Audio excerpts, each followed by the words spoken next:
नमस्कार, one India Hindi में आपका स्वागत है। मैं हूं राहुल पांडे। पिछले साल भारत के साथ चीनी सेना की हिंसक झड़प भी हो चुकी है, लेकिन इन सब के बीच पता चला है कि चीन ने फिर से सलामी स्लाइसिंग तकनीकी का इस्तेमाल दूसरे देशों की जमीन काटने के लिए कर रहा है। सिर्फ भारत के खिलाफ ही नहीं, बल्कि नेपाल और भूटान जैसे छोटे देशों के खिलाफ भी चीन इस तकनीकी का इस्तेमाल कर रहा है।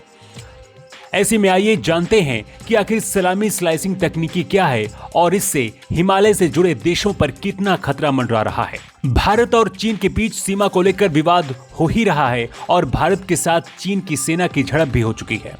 लेकिन दिक्कत यह है कि जो नेपाल आंख मूंद कर चीन पर भरोसा कर रहा है, उसकी जमीन पर भी चीन कब्जा कर रहा है और नेपाल के कम्युनिस्ट पार्टी के नेता हों या फिर नेपाली कांग्रेस के नेता, उन्हें बीजिंग के सुरसा जैसे मुंह की कोई चिंता नहीं है। नेपाल की हुमला क्षेत्र पर चीन का कब्जा सलामी स्लाइसिंग तकनीकी का ही एक हिस्सा है। वहीं भूटान की जमीन पर भी चीन इसी तकनीकी का इस्तेमाल करते हुए कब्जा कर चुका है। सलामी स्लाइसिंग तकनीकी के तहत चीन पहले रेशम कीट की तरह जमीन के हिस्से को कुतरना शुरू करता है और फिर धीरे धीरे उसे निगल जाता है। चीन की इस हरकत से दूसरा देश या तो अनजान रहते हैं या फिर कई बार अनजान बनते हैं।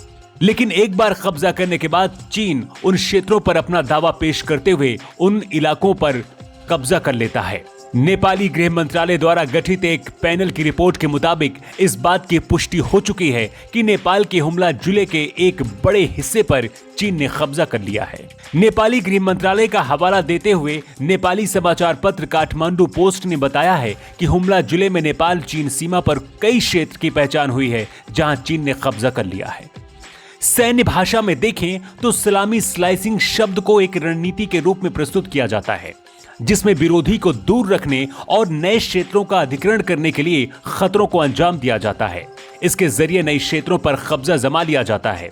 इस प्रक्रिया को शुरू में काफी गुप्त और योजनाबद्ध तरीके से अंजाम दिया जाता है, लेकिन बाद में काफी ज्यादा आक्रामक तरीके से कार्रवाई होती है। इसकी वजह से दुश्मन खेमे में अचानक खलबली मचती है।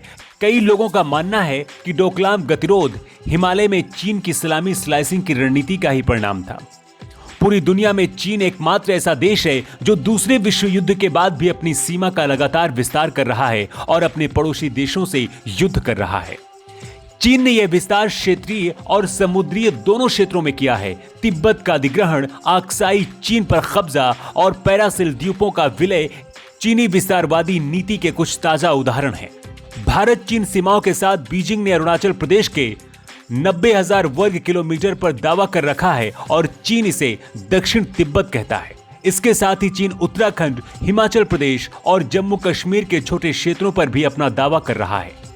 चीन पहले ही पाकिस्तान से जम्मू कश्मीर में कराकोरम के ऊपर में लगभग 6,000 वर्ग किलोमीटर क्षेत्र का अधिग्रहण कर चुका है। चीन डोकलाम पठार पर भी नजर गड़ाए हुए है, क्योंकि इससे उसे सिलीगुड़ी कॉरिडोर या चिकन नेक पर नजर रखने में फायदा होगा, जो पूर्वोत्तर भारत को देश के बाकी हिस्सों से जोड़ता है। इस खबर में इतना ही। ज्यादा अपडेट्स के लिए आप बने रहिए वन इंडिया हिंदी के साथ।